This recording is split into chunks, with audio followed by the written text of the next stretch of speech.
and thought, oh God, what's going on with me today? It is. What is It's happening? terrible. It's because I worked yesterday afternoon. No. You see, I'm blaming that. Poor lamb. I'm going to blame work. Poor lamb, he's tired. 7:43, blooming heck. You're watching and listening to Breakfast with Stephen and Anne. Yeah, well, you got that right at least. That's good. Time to go through the papers now. Joining us this morning, author and broadcaster Nikki Hodgson and the editor of Spiked, Tom Slater. Hello again. Thank you very much for coming in. We'll start with Nikki. We were talking about this earlier, how sad it is that nurses are considering striking. Yeah, absolutely. And this story is actually about public support for the nurses striking. So apparently 2/3 of the public support a strike by nurses. And I think, it's kind of fair enough. We've seen how poorly they've been treated, the situation with the pay rises during COVID. It was just kind of a slap in the face when the government wouldn't give them a proper pay rise. And it's important to say that they have voted in their union to strike, and it's the first time in 100 years. So, before you sort of think, oh no, another strike, this is a group of people that do everything to serve the patients that they care for, and they kind of feel that they've got no choice. And I think the growth, the kind of public support for that, is indicative of that fact that people do really support nurses and the jobs they do, and they do really care about it. Yeah, well, yeah. It's very difficult though, because there is a choice when it comes to those sort of jobs. That's the trouble. Yeah, of course there is, but there isn't a choice in how the government treats you. No, so. I mean, I'm not trying, believe you me, I'm not being unsympathetic. I'm just thinking, it's people's lives. There are a lot of nurses won't want to go on strike at all, but that, as you say, is the story about the public. It's about the public, yeah. There seems to be public support for them. Tom, tell us this interesting one about ditching the speed limit and how it might boost the economy. Yes, this is arguably the most Daily Telegraph story ever, hooked off of comments Liz Truss made at the final hustings. She was asked about this question. It sort of points again to how very specific the Tory selectorate is, whether or not she would be in favour of scrapping smart motorways, which is probably slightly less controversial, but also scrapping the national speed limit. And there is a group here, the Alliance of British Drivers, who are basically making the case that it would be boosting for the economy, but also not necessarily coming at the cost of safety, comparing it to the Autobahn system in Germany, whereby you have an advised speed limit in some areas and, of course, no speed limit at all in others. And pointing out that actually per kind of mile of motorway there are fewer fatalities and fewer accidents. So pointing out that even though this seems like such a crazy suggestion, it could actually be beneficial. Yeah, Germany's motorways are really safe, actually. I think that's... I'm quite tempted by this. Really? Yeah, oh yeah. I mean, David Cameron wanted to put it up to 80 and then back down because Mumsnet didn't like it. Can't it was. I mean, too much power there. I did think it was a bit strange. I think it's a sensible idea. But anyway, let us know what you think. gbviews@gbnews.uk. Can we talk about naturism?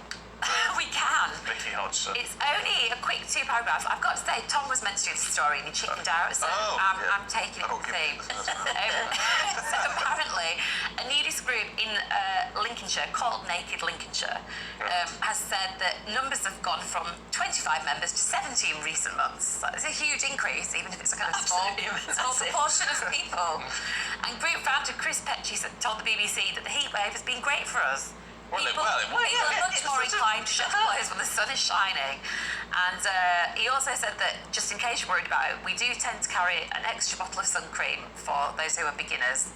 Yes, I should think so. Beginners, yeah. I hear beginners at being bits of nude. you that have been white all your life or whatever, yeah. Professionally nude. Yeah. Well, all good luck to you. Good luck to you, that's what I say. It's a nice story, I suppose. That's one of the benefits of global warming, is that the most Just watch where you do it, I suppose. I think we've got time for a quick look at the most peculiar phone mast, haven't we? It's in the Express. Yes, so this is just outside of Edinburgh. You call that a phone mast, it looks like a toilet brush, is the headline here. There's this attempt recently to kind of dress up phone masts. In this case, trying to look like a tree. At best, you could say it looks like a slightly kind of cheap artificial Christmas tree. At worst, like It's terrible Christmas tree. I'd send it back. Hold it up, Tom, for us. I think we're having trouble getting a picture of it. Yeah. I mean, there you go. Yeah. Excellent. I mean, how is that? yeah. There you go. Yes. How is that meant to look like a tree? Who actually sat at a design table and actually said that's what it'll look like, and somebody else said, all right, go ahead with it. That's great. I can't figure out the logic behind deciding on that. Well, we did say at Christmas they could just put some lights around it and maybe that'd cheer everybody up. Well, yeah, I'm sure you could do a better job than that. It looks like a sort of overly trimmed Leylandia, doesn't it? Yes, very badly executed, no matter how good the idea. Yeah. No, exactly. But there are, I was going to say I've not seen them, but maybe No, I've you seen don't, ones that because- are well camouflaged. Yes. You'd be fobbed off by them. Well, someone I used to know used to work for a phone company, and some of the masts that go up are, I mean, there'll be masts near you that you do not know are there because they look exactly like trees. Well, that's clever then. You know, barked and everything. Not like that thing. What went wrong? It went very wrong with that So one. everyone moans about phone masts, but then we all use our phones, Yes. don't we? You can't have one without the other. You need them, but if they're making them look prettier, if they're trying to, at least that's something, isn't it? Yeah, it is something. Yeah, you've got a good phone mast near you, take a picture of it and send it in GBViews at GBNews.